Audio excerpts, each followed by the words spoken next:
Iya, hari-hari ini ya benar lagu ini berkata bahwa biar kerinduan hati kita tuh hanya pengen mengenal Tuhan, mengenal rencana Tuhan di hidup kita.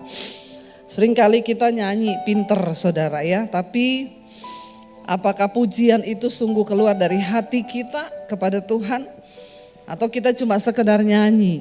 Ya, makanya kalau nyanyi di gereja tuh hati-hati loh. Ya, tadi pujiannya juga berkata senada dengan surga. Benar nggak hidup kita ini senada dengan surga? Ya, atau kita cuma kadang-kadang kita nggak mikir. Tadi saya nyanyi lagu itu senada dengan surga. Nggak gampang loh senada dengan surga. Nggak segampang saudara nyanyi loh. Apakah hidup kita benar-benar senada dengan surga? Senada dengan kepentingan Tuhan? Atau kita hidup hanya bagi diri kita sendiri? Saya banyak merenung hari-hari ini saudara, kenapa? Saya melihat banyak orang-orang yang tiba-tiba di Instagram sehat-sehat, tahu-tahu dipanggil Tuhan. Saya tuh banyak merenung hari-hari ini, maksudnya hidup ini tuh, dan ketika kita menghadap Tuhan, jangan pernah bawa tangan hampa loh di hadapan Tuhan saudara. Tuhan gak tanya, hartamu berapa? Anakku sini, depositmu berapa? Selama ini kamu kerja siang malam. Ya, mobilmu mereknya apa? Rumahmu berapa lantai? Tasmu merek apa yang kamu pakai di dunia? No, tidak. Tapi Tuhan akan tanya apa yang kamu bawa di tanganmu.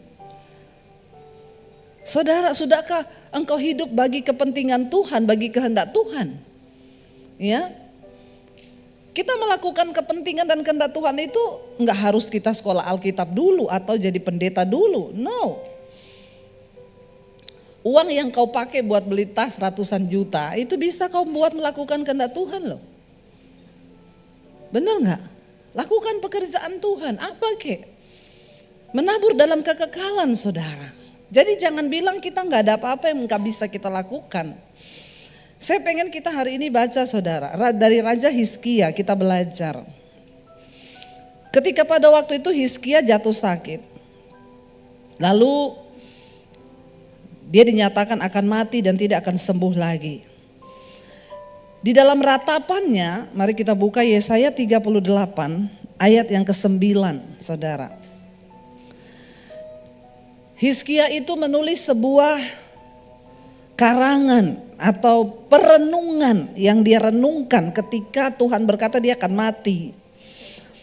Yesaya 38 ayat 9 ditulis di sana, karangan Hizkia, Raja Yehuda sesudah ia sakit dan sembuh dari penyakitnya.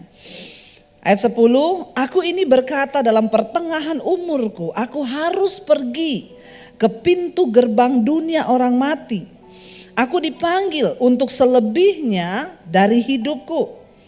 Aku berkata, aku tidak akan lagi melihat Tuhan di negeri orang-orang yang hidup. Aku tidak akan melihat seorang pun lagi di antara penduduk dunia. Ternyata saudara memang pergumulan jiwa yang terbesar itu ketika orang itu diperhadapkan dengan kematian. Tapi sayangnya banyak orang itu tidak pernah merenung akan hal ini. Karena dia merasa dia sehat-sehat aja. Ya, kiamat kecil bagi kita itu adalah kematian saudara. Ya, jangan menunggu nanti kiamat besar akan datang loh. Kiamat kecil itu mati loh. Ya, mati. Jadi Hizkia dia merenung ketika dia sudah divonis mati. Jangan tunggu divonis dokter mati dulu baru saudara merenung. Amin. Sekarang ini loh, renungkan, benar-benar renungkan. Loh benar, jangan pikir umur panjang kita ini saudara. Sehat terus ya atau apa.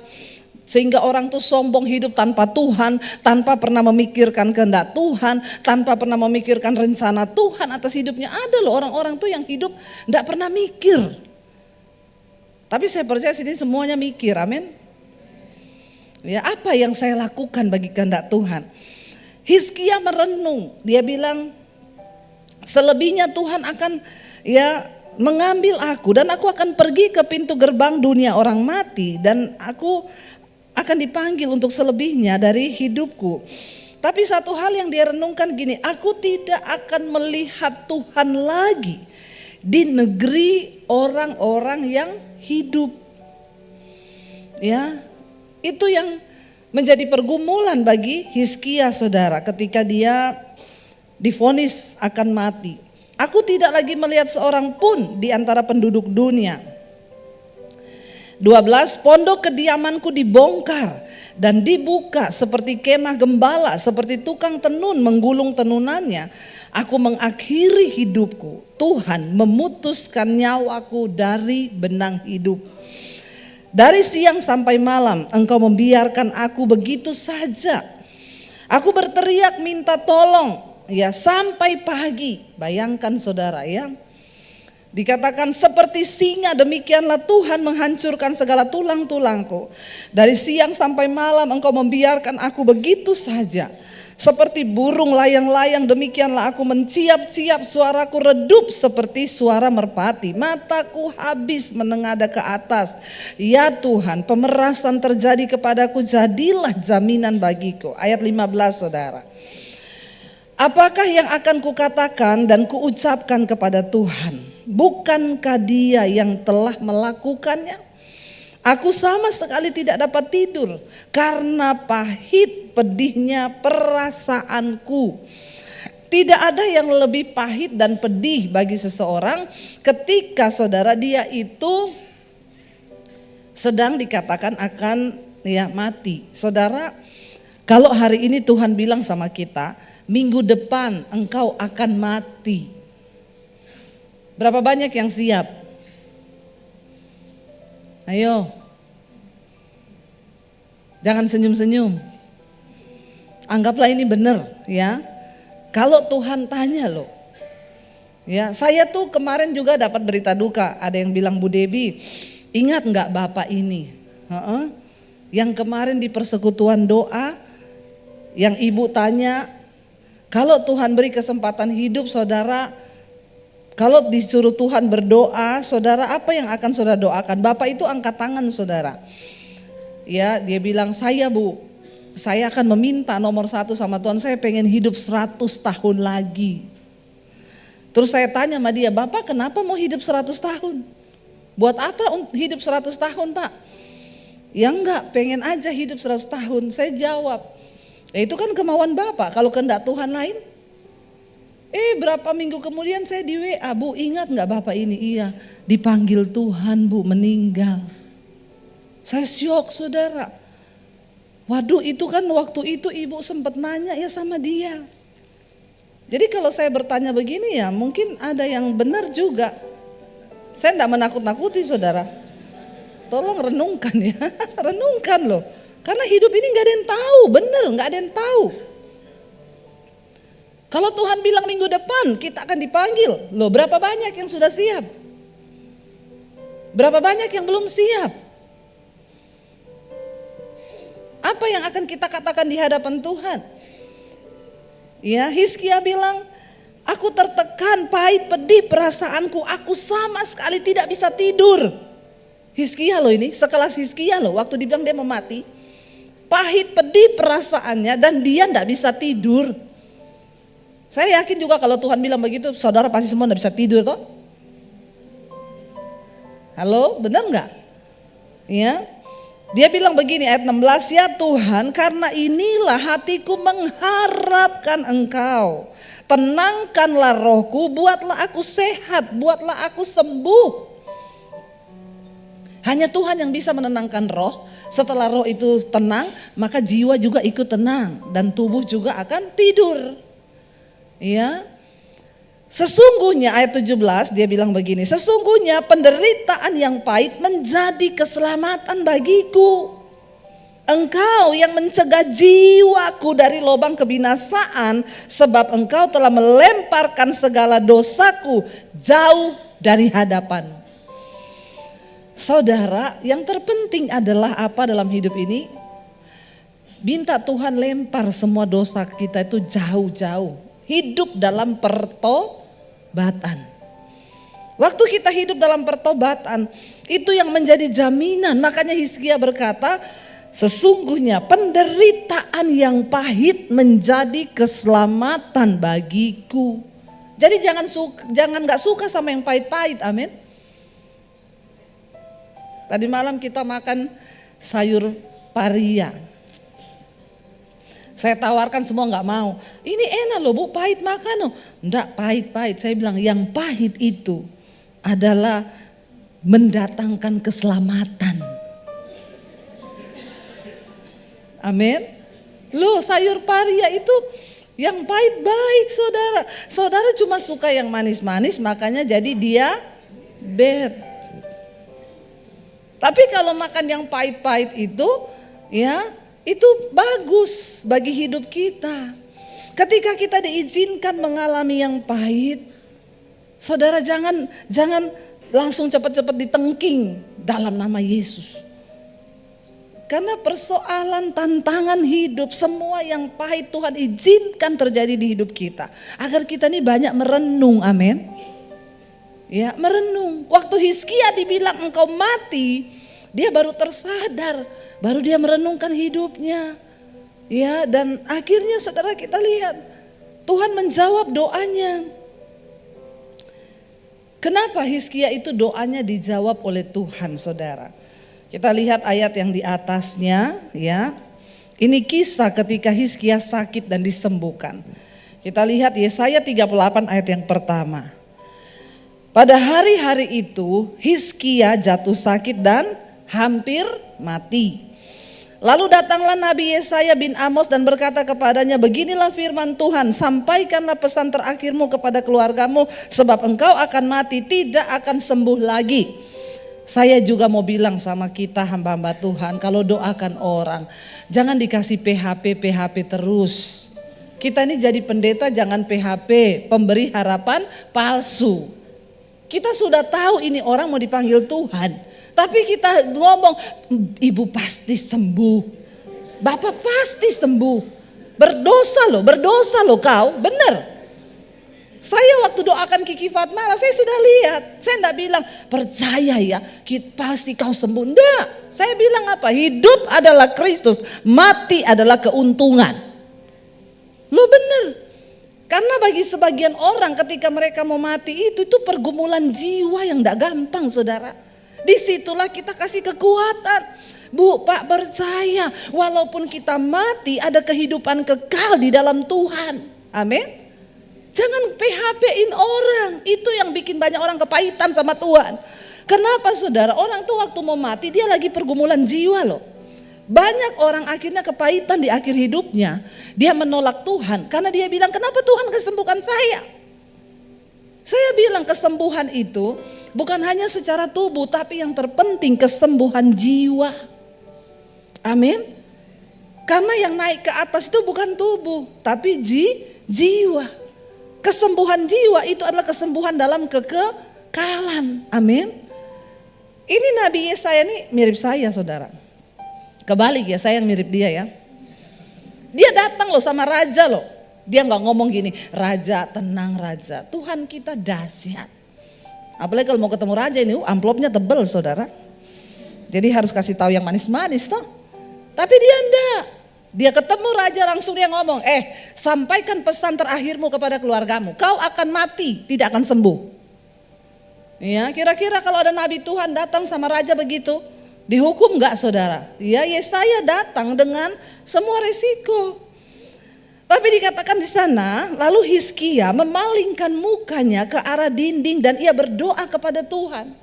Saat itu juga langsung dia memalingkan mukanya di tembok saudara. Tembok ratapan itu bisa ada di mana saja. Dapurmu bisa jadi tembok ratapanmu, amin. Ibu-ibu, kamar mandi pun bisa jadi tembok ratapan, kau menangis kepada Tuhan. Nggak usah pergi ke Israel, nangis di sana kejauhan. Ya, di rumah saja di kamar pun bisa jadi tembok ratapan. Ketika engkau dengan hati yang hancur, ya bukan nanti di Israel sana, nggak usah pergi berdoa jauh-jauh di tembok ratapan sana, di kamar saja. Sebab Tuhan gak hadir hanya di Israel, Tuhan hadir dimanapun engkau mencari dia. Hatimu hancur bagi dia. Saya orang yang paling gak terima kalau titipan doa ke tembok ratapan. Jangan titip sama saya tolak. Kalau titip amplop saya terima. Saya mau ajarin jemaat yang benar, supaya kau tidak tersesat. Dipikir setelah kita ke Israel dititipi doa, digulung-gulung ke sana, terus Tuhan dengar doamu waktu diselipin di tembok ratapan. Hello, kalau kau tidak bertobat, biar mau kau bawa 1000 tuh formulir doa, tidak ada yang naik sampai ke sorga. Ya, makanya kalau saya mau ke Israel jangan titip formulir doa, titip amplop saja. Amin. Bertobat, ini orang Kristen ya. Tembok ratapan yang terbaik itu di mana? Di rumahmu, di kamarmu, bisa di dapur, bisa di kamar mandi waktu engkau berdoa hancur hatimu. Di situ Tuhan mendengarkan doamu, saudara. Lalu Hizkia langsung dia berbalik ke tembok. Apa yang membuat Tuhan menjawab doa Hizkia sehingga dia sembuh? Dia bilang begini, ayat 3, kita baca bersama. Ia berkata dalam ratapannya, dia bilang, Tuhan, ingatlah kiranya apa? Bahwa aku telah hidup di hadapan-Mu dengan setia, dengan tulus hati, dan dengan bahwa aku telah melakukan apa yang baik di mata-Mu. Kemudian menangislah Hizkia dengan sangat. Saudara, adakah Tuhan mendapati alasan untuk dia memperpanjang hidupmu di dunia ini?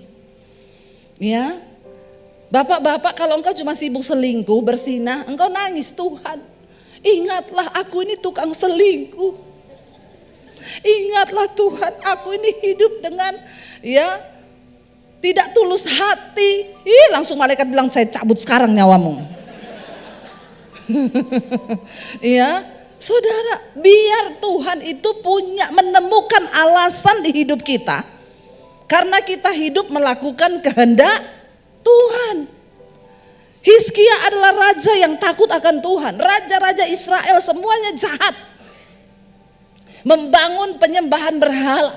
Tapi Hizkia waktu dia naik, dia robohkan semua bangunan-bangunan penyembahan berhala, tugu-tugu berhala dari bangsa Israel. Dia membawa bangsa itu kembali kepada Tuhan. Dan dia hidup melakukan kehendak Tuhan. Enak? Enggak enak bagi daging. Tapi kalau itu yang Tuhan mau, roh kita bersuka cita. Hizkia bilang, Tuhan pertimbangkan loh. Aku ini hidup dengan setia di hadapan-Mu. Aku tuh melakukan apa yang baik di mata-Mu. Dan aku ini melakukan kehendak-Mu Tuhan. Lalu saat itu dikatakan dia menangis dengan sangat. Dan kita tahu bersama Alkitab berkata Hizkia diberi perpanjangan umur berapa lama? 15 tahun. 15 tahun itu tidak 15 tahun untuk dia melakukan kehendak Tuhan. Dipotong tidur 8 jam. Makan, berarti satu hari 24 jam. Potong separuh lah untuk kita makan, untuk kita tidur 8 jam, untuk kita ngapa-ngapain. Berarti kalau 15 tahun hanya 7 tahun loh. Itu enggak lama loh. Saudara, ingat umur ya, makanya ada pepatah bilang ingat umur Pak, ingat umur ya. Engkau yang hidup tidak melakukan kehendak Tuhan, bahaya saudara. Hizkia berkata begini, kenapa dia bilang dia ingin hidup lebih lagi di hadapan Tuhan. Kita lanjut tadi ayat yang ke-17, ayat 18 ya. Dia bilang begini saudara, ayat 18, Hizkia berkata begini. Sebab di dunia orang mati ya, sebab dunia orang mati tidak dapat mengucap syukur kepadamu Tuhan. Kalau saudara masih hidup, banyak-banyaklah mengucap syukur. Nggak usah banyak bersungut-sungut. Karena kalau kau sudah mati, kau sudah nggak bisa mengucap syukur lagi sama Tuhan. Amin. Apapun persoalan hidup kita, apapun masalah yang kita hadapi, banyak-banyak bersyukur. Karena kalau udah mati tidak bisa lagi orang mati bersyukur sama Tuhan. Waktunya kita bersyukur itu kapan? Sekarang. Saat kita diberi hidup. Tidak usah banyak mengeluh, makanya saya suka kalau orang datang, Bu, hidup saya ini berat Bu, begini. Jadi mau hidup atau mati? Tak doakan sekarang. Kalau udah nggak sanggup hidup lagi, didoakan biar mati ya Tuhan, cabut sekarang nyawanya. Jangan Bu, saya masih pengen hidup, bersyukur. Amin. Jangan banyak mengeluh. Mengucap syukur karena itu yang dikehendaki Tuhan atas hidup kita. Nggak usah banyak mengeluh, apa-apa mengeluh gini-gini, mengeluh. Ya, bersyukur saudara. Belajar bersyukur, sebab Hizkia berkata di dunia orang mati kita sudah nggak bisa lagi bersyukur, ya. Dan mau tidak dapat memuji-muji Engkau. Yang kedua saudara, orang mati sudah nggak bisa memuji Tuhan. Makanya selama diberi kesempatan hidup, banyak-banyaklah memuji Tuhan, nyanyi, bersukacita. Ya, jangan marah-marah bapak-bapak stres. Ya, kalau kau sudah kebanyakan stres, udah mau dicabut Tuhan nyawamu itu. Karena Tuhan bilang mending mati saja dia ini. Karena di dunia orang mati sudah tidak ada lagi orang mau stres, mau apa sudah mati sudah. Jadi kalau hari ini diberi hidup, banyak bersyukur, amin. Banyak memuji Tuhan, amin. Ya, waktu sakit, waktu apa nyanyi aja, hati yang gembira adalah obat, amin. Nggak usah ratapi hidupmu, ya. Ketika apapun Tuhan izinkan terjadi, yang pahit bilang Tuhan, yang pahit itu baik bagi kesehatan jiwaku, supaya aku selamat, ya. Dia bilang di sana, orang-orang yang turun ke liang kubur tidak menanti-nanti akan kesetiaanmu. Di dunia orang mati kita sudah nggak bisa melihat kesetiaan Tuhan. Kita nggak bisa lagi bersaksi bagi kebesaran nama Tuhan. Justru waktu kita hidup, ya kita bisa bersaksi tentang kesetiaan Tuhan dalam hidup kita. Makanya hidup ini harus sungguh-sungguh dengan Tuhan. Ayat yang ke-19, tetapi hanyalah orang yang hidup, dialah yang mengucap syukur kepadamu. Lihat kanan kirimu, bilang masih hidup toh? Bersyukur. Ya, bilang, kau masih hidup kan? Bersyukurlah kau, ya. Ternyata tanda bahwa kita masih hidup ini, kita ini masih bersyukur. Amin. Ya, jangan banyak bersungut-sungut. Kalau masih ada napas, bersyukur. Saya kemarin saudara lagi pelayanan di Surabaya, ada ibu-ibu datang, dia masuk ke ruang, ada pengerja gereja bilang, Bu, di luar ada satu jemaat mau ketemu ibu, boleh enggak? Dia datang khusus dari Balikpapan loh, karena ibu khotbah hari ini. Oh iya, dia katanya pengen banget ketemu ibu, ada yang dia mau sampaikan, pesan dari suaminya.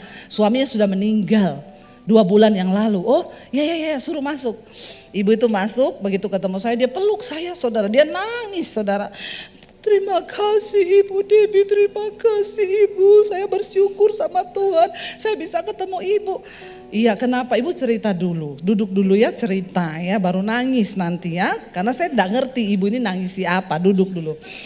Oh, dia cerita, Bu, saya itu menikah dengan suami saya. Suami saya ini orang jahat, dia pendosa. Ibu kenapa bilang suami ibu pendosa? 29 tahun saya menikah dengan dia, Bu. Pertama dosanya ya, pemain judi suami saya. Judinya itu bukan puluhan juta, ratusan juta, Bu, miliar, Bu. Sampai yang terakhir rumah digadaikan, dia main judi sampai 5 miliar. Dan karena semua barang sudah digadaikan, saya nggak dikasih duit sebagai istri, saya hidupin anak-anak, saya utang. Dari uang utang saya kasih makan anak-anak. Yang kedua, Bu, bukan hanya judi, suami saya pemakai narkoba. Jadi saya lihat di tempat tidur dia mabok lagi pakai narkoba, Bu, sebagai istri. Udah ndak ada uang, saya utang buat makan, dia pakai narkoba, suntik, mabok di kamar. Yang ketiga, Bu, kenapa saya bilang dia pendosa? Satu kali saya lihat di Instagram ada perempuan foto sama suami saya sama pegang 2 anak. Dia tulis selamat ulang tahun suamiku. Saya lihat begitu. Saya tunggu dia pulang, Bu. Waktu dia pulang saya bilang, Pak, ini kamu kan? Kamu udah menikah lagi, udah punya anak 2 kecil-kecil. Saya pikir waktu saya bilang begitu dia nangis minta maaf. Enggak, Bu, saya dipukulin, saya dihajar. Saya jatuh di bawah, saya diinjak sampai jari kaki saya satu putus. Dan saya bersimbah darah pendarahan di lantai. Waktu dia lihat saya begitu Bu, dia injak saya, dia bilang mati kau sekalian. Saya bilang oh memang kalau itu bukan pendosa lagi, bajingan tuh suami ibu. Jengkel saya mendengarnya, ada manusia begitu, bukan manusia itu. Saya bilang hah? Iya bu. Dan 29 tahun saya menghadapi suami yang demikian. Setiap hari yang menguatkan, saya temukan khotbah ibu 2019.